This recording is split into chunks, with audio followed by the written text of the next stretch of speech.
प्यारे बच्चों, इस प्रतिमान की सहायता से हम ये समझने का प्रयास करेंगे कि भाग कैसे देते हैं। इस प्रतिमान में आपको दिख रहा होगा कि एक प्लास्टिक के मॉडल की सहायता से मैंने इन सबको अलग अलग किया है। यहाँ पर x की घात लिखी हुई क्रमशः 0 से प्रारंभ करके x की घात 1, x की घात 2, x की घात 3, x की घात 4, x की घात 5।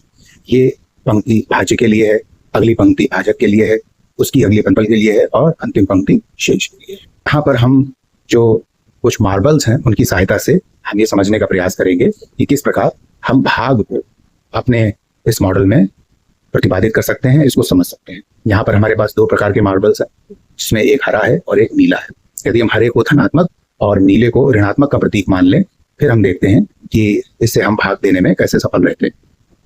आप यहाँ पर भाग का कोई भी प्रश्न ले सकते हैं। आपके मन में यह प्रश्न उत्पन्न हो सकता है कि ऋण कैसे लेंगे, धन कैसे लेंगे, तो ये आपको आगे समझ में आ जाएगा। यहाँ पर भाज्य है x की घात 5, तो x की घात 0, 1, 2, 3, 4, 5। इसका गुणांक 1 है, इसलिए हमने यहाँ पर एक मार्बल हरे रंग का, जिसको धनात्मक का प्रतीक माना था, डाल दिया।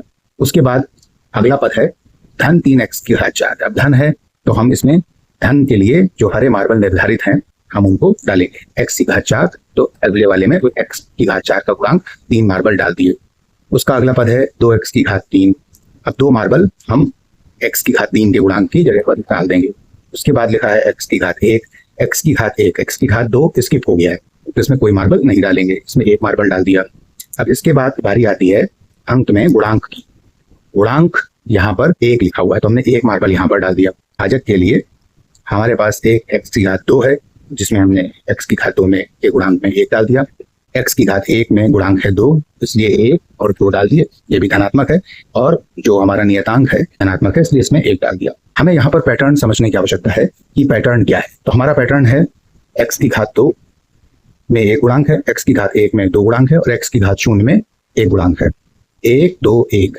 हमें इसी पैटर्न को निकालना है अपने भाज्य में से। 1, 2, 1। अब यहाँ पर घात 5 है, यहाँ पर घात 2 है। आप जानते हैं भाग में घातें घटती हैं, तो जब 5 में से 2 घात घट जाएंगी तो घातें बचेंगी 3।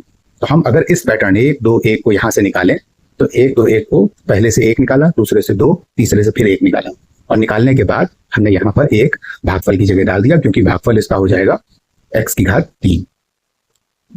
आगे फिर हमें 1, 2, 1 निकालना है। जब 1, 2, 1 निकालना है तो हम देखते हैं 1 है, लेकिन यहाँ 2 नहीं है, यहाँ 1 नहीं है। अब हम क्या करें, तो हम जानते हैं धन और ऋण मिलके परस्पर 0 बनाते हैं।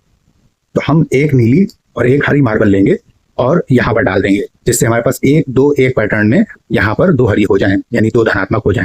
यहाँ पर भी नहीं है, तो यहाँ पर भी हम एक हरी और एक नीली लेके डाल देंगे, जिससे यहाँ पर भी सेम पैटर्न बन जाए। अब आप देख सकते हैं कि 1, 2, 1 का पैटर्न बन रहा है। तो 1, 2, 1 का पैटर्न बनाया हमने, और अब 4 था, यहाँ पर 2 है, तो 4 में से 2 गया 2। भाग में घातें घटती हैं, तो इसका भी गुणांक आ जाएगा 1। अब हमें फिर 1, 2, 1 का पैटर्न निकालना है। प्यारे बच्चों, हम या तो धनात्मक पैटर्न निकाल सकते हैं या ऋणात्मक पैटर्न निकाल सकते हैं। दोनों पैटर्न तो एक बार में मिला के निकाल नहीं सकते कि आधा ऋण हो और आधा धन हो। हम यहाँ देख पा रहे हैं कि हमारे पास एक नीली जो ऋण का प्रतीक है, यहाँ फिर एक नीली जो ऋण का प्रतीक है, और यहाँ कुछ नहीं है। तो यहाँ पर हम 2 नीली 1, 2, 1 का पैटर्न लाने के लिए फिर वही 0 बनाते हुए एक धन और एक ऋण की यहाँ पर मार्बल डाल देंगे, जिससे यहाँ पर 1, 2 बन जाएगा। अभी यहाँ पे भी वही कमी है, तो फिर हम ये काम करेंगे, यहाँ पर 1, 2 का पैटर्न डाल देंगे, जिससे कि ये दोनों 0 मिलके बन गए और ये दोनों भी 0 मिलके बन गए। जो जैसा था वैसा ही है। अब हमने फिर पैटर्न पहचानने की प्रयास किया, 1, 2, 1, ये पैटर्न बन रहा है। तो इस पैटर्न को बनाने के लिए हमने 1, 2, 1 ये निकाल लिया। अब 3 घात में से जब 2 घात जाती है तो 1 घात बचती है। अब चूंकि हमने पैटर्न ऋणात्मक निकाला था, इसलिए यहाँ पर ऋण ही बचेगा।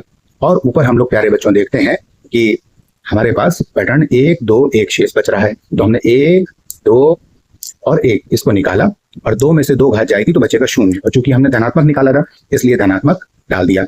x की घात 5, धन 3x की घात 4, धन 2x की घात 3, धन x धन 1 था। भाजक x की घात 2, धन 2x धन 1 था। भागफल जो हमें मिलके आ रहा है वो x की घात 3, x की घात 2, और यहाँ पर ये ऋण है, इसलिए ऋण x धन 1। और शेष में हमें यहाँ पर कोई मार्बल नहीं दिख रहा है, इसलिए शेष कुछ भी नहीं होगा। इस प्रकार पैटर्न समझकर हम भाग की संक्रिया को पूर्ण करते हैं। आशा करता हूं कि आपको ये वीडियो अच्छा लगा होगा। इस वीडियो पर अपने कमेंट साझा करें ताकि अगला वीडियो और बेहतर बन सके। मैं अजय दीक्षित, गणित प्रयोगशाला ज्ञान भारती MS इंटर कॉलेज से